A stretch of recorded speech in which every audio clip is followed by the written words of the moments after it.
the village of Amici rose with the sun, its rooftops glinting with dew and its air thick with the scent of firewood smoke and palm wine. Life moved slowly here, women fetching water with songs on their lips, children chasing chickens through dusty paths, and men like Peter beginning the day before the cock finished its second cry. Peter, tall and soft-spoken, had made a quiet name for himself as the village's best palm wine tapper. He worked hard, never boasted, and returned home each evening with calabashes full of fresh wine and hands full of banana leaves for his wife, Abigail, to cook with. Their compound was small but neat, shaded by a mango tree that Daniel, their 6-year-old son, often climbed despite his mother's warnings. Abigail had once been admired for her beauty, the curve of her waist, the softness of her skin, and the sharpness of her tongue. She had caught Peter's heart during a dance festival, and the village cheered when they married. But over the years, something changed in her eyes. She still wore her bright wrappers and painted her lips on market days, but her laughter now had edges. While Peter was content with life's simple rhythm, Abigail had begun to ache for something more. "I'm tired, Peter," she said one evening, pounding yam with unnecessary force. "Tired of this slow, crawling life. You work like a slave, and what do we have? This hut. This mango tree." Peter looked up from washing his hands, confused. "We have peace, Abigail. A healthy boy. Food on the fire. Isn't that something?" "Peace doesn't fill your stomach," she snapped. "Or buy me new clothes. Or send Daniel to school in the city." He said nothing. What could he say? The land gave what it could. The wine sold slowly but steadily. And he loved her, even in her bitterness. It wasn't long before she began to leave the compound more often, claiming errands that took too long, returning with perfumes Peter hadn't bought and stories that didn't hold water. Then came Victor, a smooth-talking trader with city shoes and a silver chain that caught the sunlight. He arrived once every moon cycle, selling fabric and small electronics. But it wasn't batteries he was charging in Amici. Peter noticed, of course. How could he not? The lingering glances. The lowered voices. Even Daniel once asked, "Papa, why does that uncle always bring mommy sweets?" But Peter, in his wounded silence, hoped she would stop. That the woman he married still lived somewhere beneath the desire. Then one market day, Peter returned to an empty compound. The cooking pot was cold. Daniel's slippers were gone. So was the money he had kept hidden beneath the mortar stone, his entire savings from the last harvest. He sank to his knees under the mango tree. No note. No goodbye. Only the distant echo of goats bleating and the low whisper of villagers watching from behind their doors. In that moment, Peter didn't cry.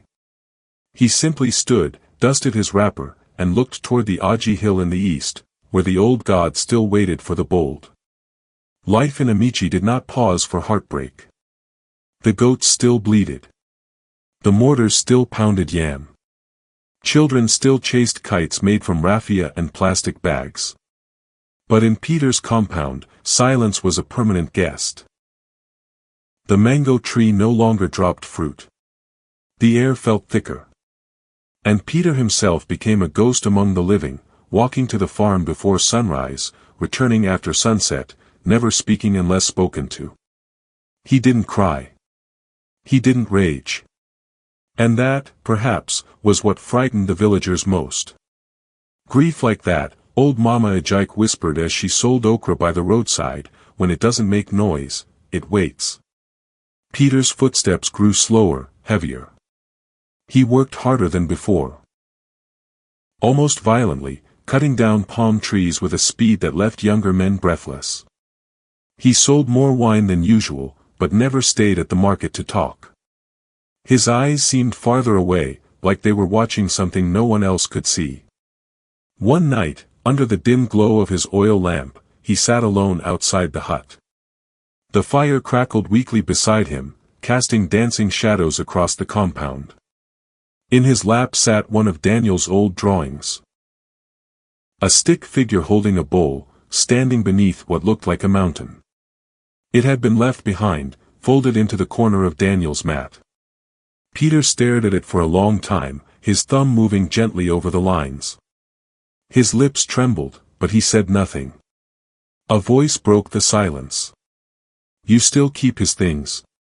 It was Elder Madhu, the retired custodian of the village grove. His back was bent with age, his walking stick worn smooth. Peter nodded once. He drew this before she took him. The elder lowered himself beside the fire. "Children see things we don't. Dreams. Spirits. Paths we're not meant to follow." Peter didn't respond. Elder Madhu glanced at him. "You haven't asked the elders for help. You haven't sent a search party. You haven't called her name." Peter's voice came low and cold. "Because I'm not looking for her. I'm listening." "To what?" Peter finally looked up. "The wind. The trees. They've started answering." The elder stiffened. "Peter. Some paths don't end where you think. The gods of vengeance don't forget. And they never forgive without cost." Peter rose to his feet, brushing ash from his wrapper. "Then let them remember. I have nothing left to lose." That night, a goat disappeared from his backyard. A gourd of palm wine was missing. And the next morning, footprints, bare and blood-marked, led toward the east. Toward Oji Hill. Children were told never to go there. The birds didn't nest in its trees. Even the breeze avoided its slope. That was where old gods whispered through clay pots and listened through fire. No one saw Peter leave. But Elder Madhu stood in the distance, watching the mist gather at the hill's mouth, whispering to no one in particular, "If he speaks the name, the boy will never return." They say in the time before fire found man, there was a hunter who shot a deer with a human voice. It wept in his wife's tongue, pleading to be spared.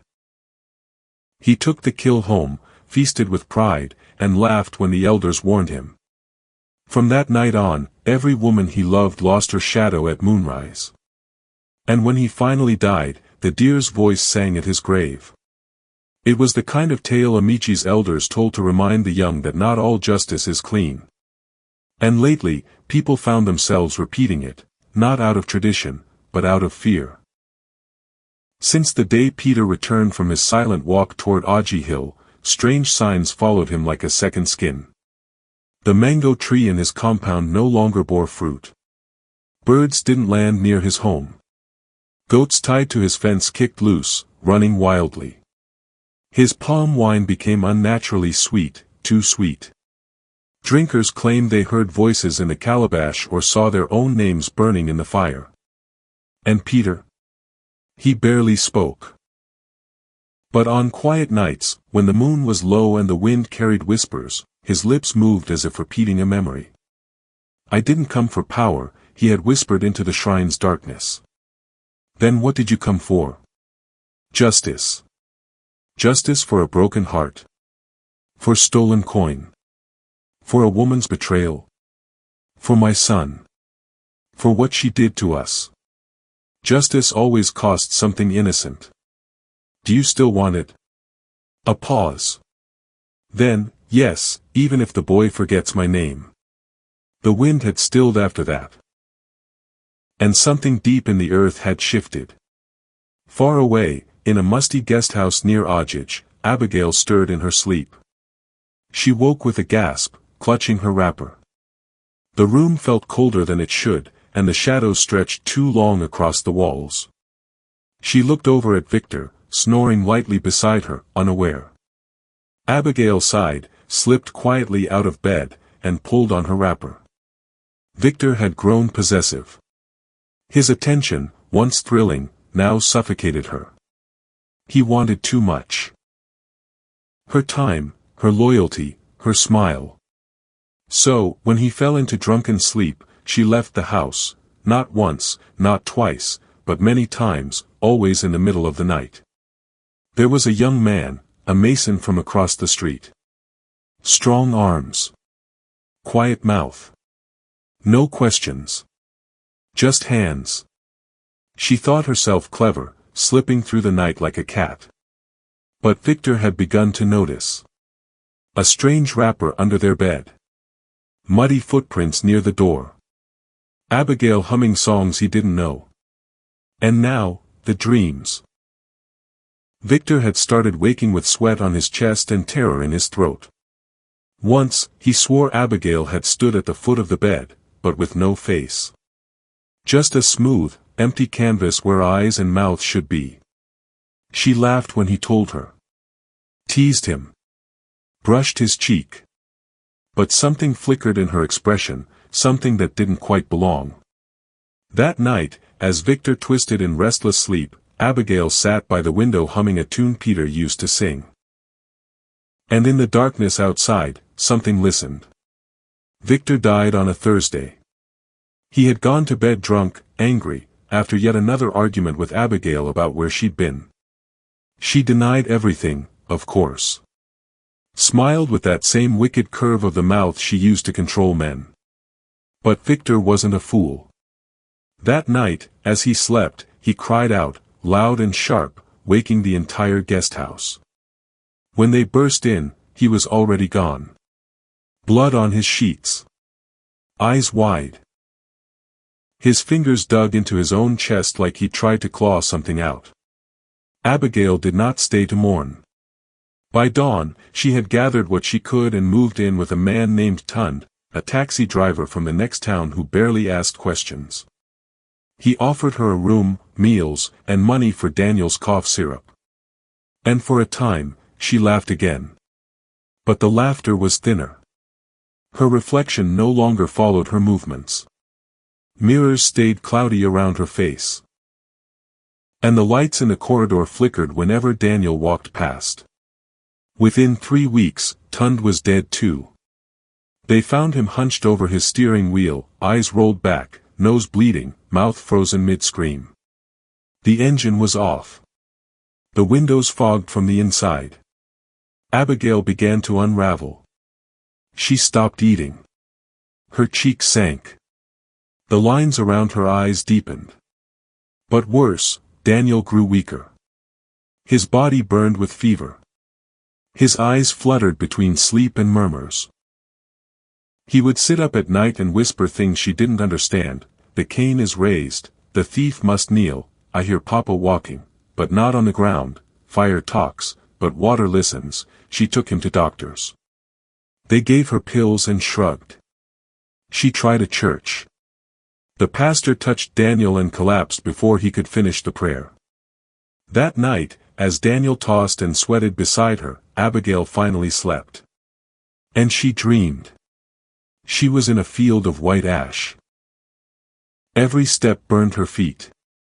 The sky was cracked like old clay. Ahead, a figure approached, a tall man in a red mask, holding a cane made of bones bound with fire. His eyes glowed behind the mask. She turned to run, but the ground pulled at her feet. Her voice wouldn't come. When she tried to scream, her tongue vanished. The masked man raised the cane and pointed it at her. You carried him out of his father's house, he said. His voice echoed like thunder trapped in a pot. He is not yours anymore. Abigail jolted awake, gasping. Daniel was burning with fever, murmuring in a voice that wasn't his own. She held him to her chest, sobbing, begging. By morning, with her wrapper tied tight and dust on her feet, she began the journey back to Amici. It was dusk when she arrived, filthy, trembling, holding Daniel like a broken offering. Villagers watched as she stumbled through the square, calling Peter's name. She found him at the edge of his compound, sitting beneath the mango tree, staring at a small fire that danced but never crackled. She fell to her knees. Please, she sobbed. Whatever you did, undo it. He's just a child. Peter looked at her for a long time. His voice was low. The gods don't return what they take, Abigail. And somewhere in the wind, Daniel whispered, the Cain is coming. Daniel stopped eating by the next sunrise. His skin turned pale and warm like sun-baked stone, and when he spoke, the words no longer fit his age. The drum is hollow, because the spirit left it, he whispered one morning. The cane is not for the guilty, it's for the unrepentant. The villagers avoided Peter's compound now. Even the goats tied to nearby trees broke free in the night. Smoke curled unnaturally above the thatched roof. Women fetching water crossed themselves when they heard a child humming in the distance. Because it wasn't a tune Daniel ever knew. And it was always followed by silence that pressed on the chest like a weight. Abigail, her eyes sunken and fingers trembling, made one last decision.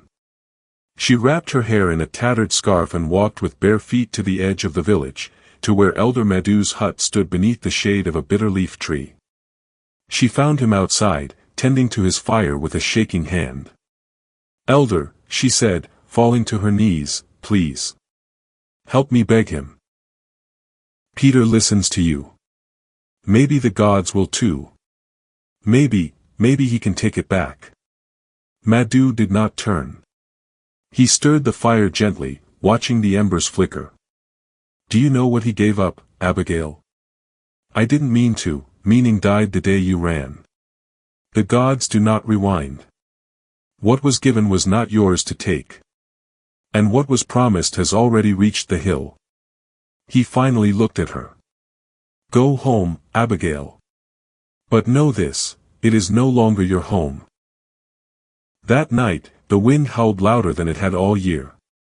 The mango tree in Peter's compound shed its last leaf. And Daniel, still weak but standing, rose from his mat without help. He walked barefoot across the compound, wearing a white cloth tied around his chest. He did not say goodbye. He simply walked, slowly, firmly, toward Oji Hill. Peter followed, silent, a gourd of palm wine in one hand and a torn drawing in the other. Villagers watched from behind doorways, frozen in their sandals. No one dared to follow.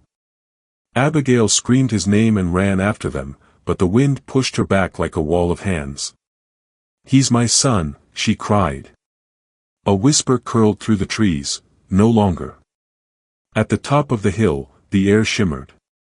The shrine stood open, its clay bowls burning without firewood. Daniel stepped forward, and when he spoke, his voice echoed with two tones, one his own, the other ancient and vast. The child is no more. What stands before you is the gatekeeper. Between vengeance and mercy. Between flame and shadow. Who sent you?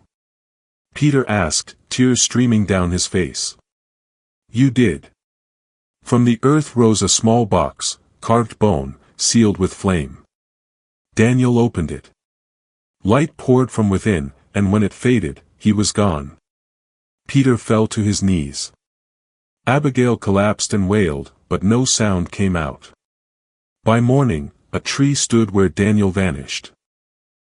Its bark glowing faintly, its roots warm. No wind touched it. Peter never spoke again. Each new moon, he walked to the hill and poured wine at its base. The villagers kept their distance. And Abigail? Some say she walked into the forest barefoot, calling a name that would never answer. The fire took what it was owed. And the hill remembers the boy it swallowed, not as a child, but as the flame that never forgets. Dear viewers, what lessons do you take out from this epic tale? Thanks for watching. I appreciate that. Like, share and hit the subscribe button and turn on the notification bell to stay notified whenever we drop stories like this one.